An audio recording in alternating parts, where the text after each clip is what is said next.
जय हिंद दोस्तों, स्वागत है आप सभी का आपके अपने परिवार आदित्य रंजन टॉक्स में। उम्मीद करता हूं कि आप लोग बहुत ही अच्छे तरीके से अपनी पढ़ाई कर रहे होंगे। बहुत ही शानदार में आप लोगों की सीजल मेंस की तैयारी चल रही होगी। मॉक टेस्ट भी आप लोग लगा रहे होंगे और अपने वीडियो भी कंप्लीट कर रहे होंगे।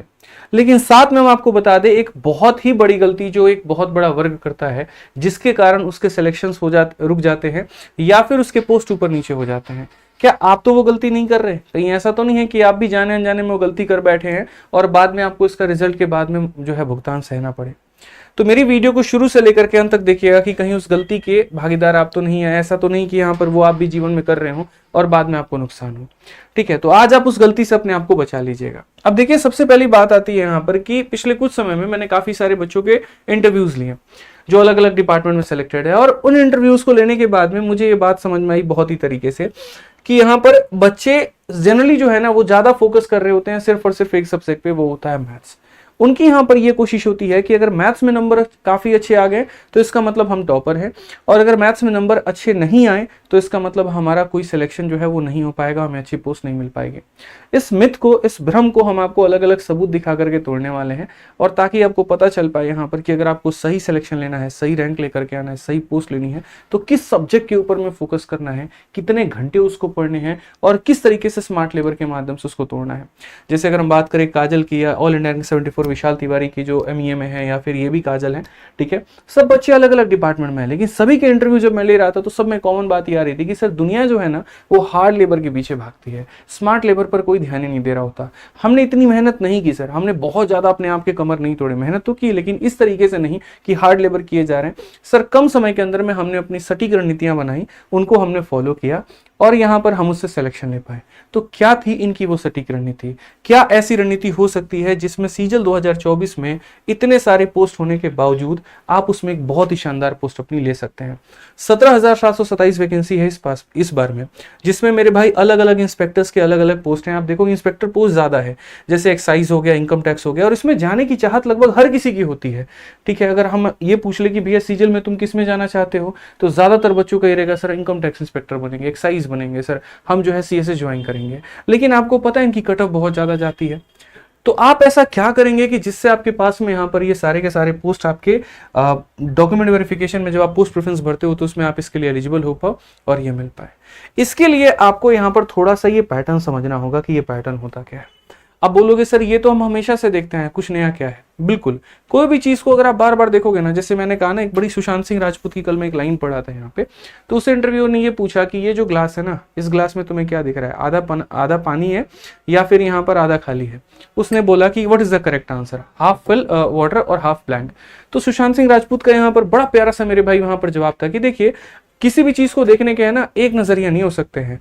अगर आप इसको एक तरीके से देखोगे कि तो इसमें नमक मिलाया जा सकता है, कोई कह सकता है इसमें इनो मिलाया जा सकता है, कोई इसमें ये कह सकता है एसिड मिलाया जा सकता है, किसी को यहाँ पर ऐसा हो सकता है कि इस पानी में रेत को भी डाल सकता है, कोई ऐसा हो सकता है इस पानी से कलाकारी कर सकता है, कोई इसमें रंग भर सकता है। तो देखने के नजरिए कई सारे हो सकते हैं, इसीलिए कभी किसी सवाल का एक सटीक उत्तर नहीं हो सकता, उसके कई सारे आंसर्स हो सकते हैं। ठीक है, आप इन सोच से हट करके अगर दूसरे तरीके से जाएंगे ना तो बहुत बेहतर सोच पाएंगे। सेम चीज आज हम आपको बताने वाले हैं कि आप लोग अक्सर क्या देखते हो, सिर्फ एक चीज पे करेक्ट आंसर आप लोगों के नजर में क्या है? मैथ्स में जितना बढ़िया स्कोर करेंगे सिलेक्शन मेरा उतना बढ़िया होगा, उतना बढ़िया पोस्ट मिलेगा। बट मेरे भाई आप यहां पर ये देखो, मैथ्स में कितने सवाल है? 30। रीजनिंग में कितने सवाल है? 30। मैथ कितने नंबर का? 90। रीजनिंग कितने नंबर का? 90। ठीक है, अब आप क्या वाकई में ईमानदारी से बताओ यहां पर क्या दोनों जगह बराबर मेहनत कर रहे हो? अब बोलोगे सर रीजनिंग पढ़ने की सब्जेक्ट थोड़ी होती है। रीजनिंग तो हमने टॉपर्स की वीडियो देखी थी, उन्होंने कहा था कि एक तरीके से मॉक टेस्ट से हो जाता है, प्रैक्टिस कर लेना बस इतना काफी है। तो चलो, अगर आप मॉक टेस्ट से प्रैक्टिस कर रहे हो तो 90 में 90 तो आ ही रहे होंगे रीजनिंग में आपके। इतना तो मानकर ही मैं चल रहा हूं कि हाँ रीजनिंग में आपने 90 में 90 हासिल कर लिया है, इसी वजह से यहाँ पर जो है आप मैथ्स में बहुत ज्यादा मेहनत कर रहे हो। आपके आलम जनाब ये भी नहीं है। रीजनिंग में आपके 70 आ रहे हैं, 75 आ रहे हैं, 80 आ रहे हैं, लेकिन 90 नहीं आ रहे। लेकिन आप घंटे ज्यादा किसको दे रहे हैं? आप मैथ्स को दे रहे हैं, और रीजनिंग को क्या कर रहे हैं? हल्के में लेकर के चल रहे हैं। चलिए मान लीजिए अगर आपने रीजनिंग में नंबर या एक तरीके से टाइम दे भी दिया, तो क्या आपको लग रहा है आपका सिलेक्शन हो जाएगा, तब आपको ऑल इंडिया रैंक 1 आ जाएगा? बिल्कुल भी नहीं। हमने कहा था ना, हम आपको सबूत से चीजें दिखाएंगे और वहां बताएंगे। मैं आप लोगों के लिए स्कोर कार्ड लेकर के आया हूं ऑल इंडिया रैंक 1। ठीक है, और ये AIR 1 कब के हैं? तो 2022 मोहित चौधरी का है ये आपका स्कोर कार्ड। अब अगर हम बात करते हैं यहाँ पर, तो ऑल इंडिया रैंक 1 2022 में आप इनमें देखो यहाँ पर प्री में कितने नंबर आए हैं? 164.9651, ठीक है। अब मैं बड़े बड़े मिथ तोड़ने वाला हूं यहाँ पे, जो मैं पिछले काफी टाइम से यूट्यूब पर देख रहा हूं, और मुझे लगता है कि इसके ऊपर मैं बात करना बहुत जरूरी है। बच्चों के मन में यह फैल रखा है कि जिसके प्री में 180 नंबर आए हैं, जिसके प्री में 185 नंबर आए हैं, मेरे भाई उसका सिलेक्शन तो श्योर है, और सबसे बड़ा टॉपर अगर कोई हो सकता है तो वही हो सकता है, उससे बड़ा तो कोई टॉपर ही नहीं है। आप मेरे भाई एक बात बताओ, यहाँ पर क्या इस लड़के के 180 नंबर दिख रहे हैं?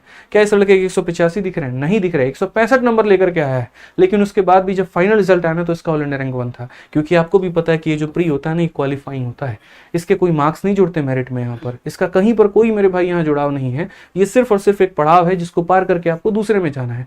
असली मेहनत तो आपके यहाँ पर मेंस में होती है, असली मेहनत आपको यहाँ पर करनी है। अब इसमें भी लोगों के विचार क्या होते हैं? अच्छा, इसमें देख लो तो जो लोग नेगेटिव थे, जो कहीं ना कहीं अपने आप से डरे थे, खफा थे, मेरे नंबर तो कम आए, मेरे और ज्यादा आने थे, भाई साहब बिल्कुल भी जरूरत नहीं है खफा होने की। क्योंकि कहीं ना कहीं जिनके नंबर ज्यादा आते हैं वो ओवर कॉन्फिडेंस में अपना स्कोर खराब कर जाते हैं मेंस में। उनको घमंड होने लगता है थोड़ा थोड़ा कि अरे हमारा नंबर तो ज्यादा आ रहा है, हम बहुत बढ़िया कर देंगे, और इसी चक्कर में वो पढ़ाई कम करते हैं, ठीक है। तो उनके घमंड टूट जाएंगे धीरे धीरे, लेकिन आप अपने आप को तो आगे बढ़ाओ। कहते हैं ना, मिडिल क्लास इंसान और मिडिल नंबर वाला हमेशा वो ज्यादा मेहनती होता है, हमेशा वो आगे बढ़ने की सोचता है। वही कहानी यहाँ पर भी हो जाती है, जब नंबर बीच में होते हैं तो मेहनत करने की क्षमता ज्यादा होती है, और इसलिए इंसान ज्यादा मेहनत करके ज्यादा नंबर लाने की कोशिश करता है, और रिजल्ट भी होता है कि अच्छा नंबर, एक अच्छा पोस्ट उसको मिलता है। अब बात दूसरा मिथ हम आपका तोड़ते हैं कि मैथ्स में नंबर लाने से पूरे पूरे सिलेक्शन होता है। ऑल इंडिया रैंक 1 है, मैथ्स में कितने नंबर है? 86। क्या 90 है क्या? रीजनिंग में कितने नंबर है? 83। क्या 90 में 90 है क्या? यहाँ पे जीएस में देखो क्या बहुत बड़ा तोप रिजल्ट लेकर के आ गए, लेकिन फिर भी 50 एक डिसेंट स्कोर है, ठीक है। किसी भी सब्जेक्ट में या किसी भी 90 में 90 नहीं है, लेकिन उसके बाद भी ऑल इंडिया रैंक 1 बना। पता है क्यों? आप अगर देखोगे तो 90 में 90 नहीं है, लेकिन उसके बाद में एक एवरेज 85 का स्कोर है। यहां पर 90 में 86 है, यहां पर 90 में 83 है। इंग्लिश में 135 में पूरे के पूरे 135 नंबर है। भाई ने एक नंबर भी कहीं पर नहीं गवाए। अगर आप यहां देखोगे तो जीएस में भी एक काफी अच्छा स्कोर है, और ओवरऑल नॉर्मलाइजेशन के बाद में इनका मतलब 390 में 360 नंबर के करीब में आता है। तो मेरा आपसे बस यही कहना है जनाब कि देखिए, जिस चीजों को आप हल्के में लेकर के चल रहे हैं, आप उसको हल्के में मत लीजिए। अगर रीजनिंग आपको इतना ही आसान नजर आ रहा है तो आपके 90 में 90 आने शुरू हो जाने चाहिए थे, जो कि नहीं आ रहा है। तो आज के समय सबसे बड़ी गलती जो मैं बच्चों के अंदर में देख रहा हूं वो ये, बेटा मैथ्स पढ़ रहा है जी सर बहुत बढ़िया, एकदम बैच आपका ले लिया, मैं इसका तगड़ा फोड़ रहे हैं, प्रैक्टिस भी हम बहुत बढ़िया तरीके से कर रहे हैं। और रीजनिंग का आलम क्या है सर? सेक्शनल से हो जाता है। तो कितने नंबर आ रहे हैं सर? अभी 60 से 70 के बीच में ही आ रहे हैं। वो थोड़ा सा वो वाला टॉपिक वीक है, थोड़ा सिलोगिज्म वीक है, थोड़ा कोडेड इनइक्वालिटी वीक है, थोड़ा स्टेटमेंट असम्पशन वीक है, तो उसके ऊपर में काम कर लेंगे। कब करोगे कुछ पता नहीं है। तो इसीलिए इसके ऊपर में काम करना शुरू करो, क्योंकि इन दो सब्जेक्ट में तो पूरे नंबर लाने का आपको अधिकार है। लेकिन इसमें यहां पर क्या होता है? तीसरी गलती आप जरा यहां पर देखो, इंग्लिश में 135 में 35 लाया जा सकता है, लेकिन आप लेकर के आए जो अपने स्टूडेंट थे ऑल इंडिया रैंक 13, राहुल परीक नाम था उनका इंटरव्यू भी मैंने लिया, चैनल पर जाकर के देखना। उस बंदे के मैथ्स में काफी कम नंबर थे, 70-75 के करीब में थे, लेकिन इंग्लिश में 135 में 135 लाने से और बाकी सब्जेक्ट में ज्यादा नंबर लाने से ऑल इंडिया रैंक 13 आ पाया। क्या ऐसी आलम आपकी है? चलो ऐसा होगा तो प्री में तो 50 में 50 तो आप लेकर के इंग्लिश में आई होगे, 45 तो लेकर के आई होगे। मेरे भाई हर बच्चे को ये लगता है कि मेरा सारा सब्जेक्ट अच्छा है, लेकिन उसके बाद में उसके पूरे नंबर क्यों नहीं आते हैं? मैं वो पर्सन हूं जिसके मैथ में 50 में 50, इंग्लिश में 50 में 50, रीजनिंग में 50 में 50, और हर परीक्षा में है जिसका स्कोर कार्ड भी है सामने यूट्यूब पर डाल रखा है। ठीक है भाई, तो हमारा हर सब्जेक्ट में है। क्यों है? हमने ये बात बहुत अच्छे तरीके से जाना कि रैंक फोड़ना है, सिलेक्शन लेना है, तो हर सब्जेक्ट का मिस्टर परफेक्शनिस्ट बनना ही पड़ेगा। और वहीं आज हम आपको मेंस में ये बताने आए हैं। साथ में इसके साथ जो दूसरी गलती करते हो वो कंप्यूटर और टाइपिंग को लेकर के होता है, जिसके ऊपर मैं सेपरेट वीडियो लेकर के आऊंगा तो बताऊंगा। तो मेरा आपसे अनुरोध क्या है वो समझिए। मेरा आपसे अनुरोध सबसे पहला यहां पर यह है कि इन सभी सब्जेक्ट के ऊपर में बराबर का फोकस करिए। अगर ऐसी गलती अब तक आप करते चले आ रहे थे जहां पर आप मैथ्स के ऊपर में ज्यादा फोकस कर रहे थे और कहीं ना कहीं बाकी सब्जेक्ट के ऊपर में कम फोकस कर रहे थे, तो ये आप गलत थे। क्योंकि मेरे एक भैया थे जो एएसओ इन रेलवे थे, और वो हमेशा मुझे ये देखते थे कि मैं वोकैब ज्यादा याद करता था, मैं बहुत ज्यादा पागल हो जाऊंगा, 10,000 वोकैबुलरी याद कर लूंगा, 15,000 याद कर लूंगा। उनकी एक ही स्टेटमेंट होती थी, आदित्य ये बात याद रखना, हर सवाल के नंबर बराबर मिलते हैं, किसी के ज्यादा किसी के कम नहीं होते। इंग्लिश के सवालों के नंबर ज्यादा नहीं है, मैथ्स के सवालों के नंबर कम नहीं है, हर सब्जेक्ट के बराबर हैं। तो इतना बेपनाह प्यार और किसी को एकदम नेग्लेक्ट मत करो। तुम्हें यहाँ पर है ना मैथ्स का राजा नहीं बनना है, तुम्हें पेपर निकाल करके अपनी नौकरी लेनी है, और नौकरी निकालने के लिए हर सब्जेक्ट पर फोकस करना पड़ेगा, ये ध्यान रखो। तो एक तो ये काम हो गया। अब इसमें यहां पर क्या करना है, एक छोटी सी सलाह मेरी तरफ से ये है कि जो सीजीएल 2024 के पेपर हुआ है उसके जो टॉप 150 क्वेश्चंस हैं, चाहे वो मैथ के हो गए, रीजनिंग के हो गए, जीएस के हो गए, इंग्लिश के हो गए, हर सब्जेक्ट के लगा लेना। अब बोलोगे सर ये कहां से मिलेगा, तो इसका हमने पीडीएफ जो है वो अपने टेलीग्राम पर डाल दिया है, लेकिन इस टेलीग्राम पर नहीं मिलेगा। हमारे एक टेलीग्राम है आदित्य रंजन सर नोट्स, करके मेरे भाई यहाँ पर।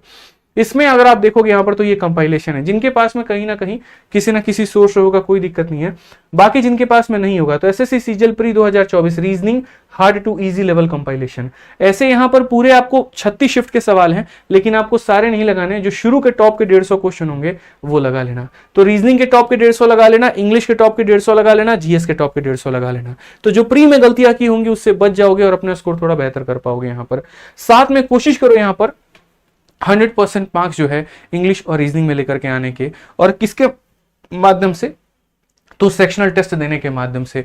जितना ज्यादा इनके सेक्शनल टेस्ट दोगे उतने बढ़िया नंबर आएंगे, लेकिन सेक्शनल टेस्ट के साथ में जो टॉपिक छूट गए हैं उसके ऊपर में भी काम करो।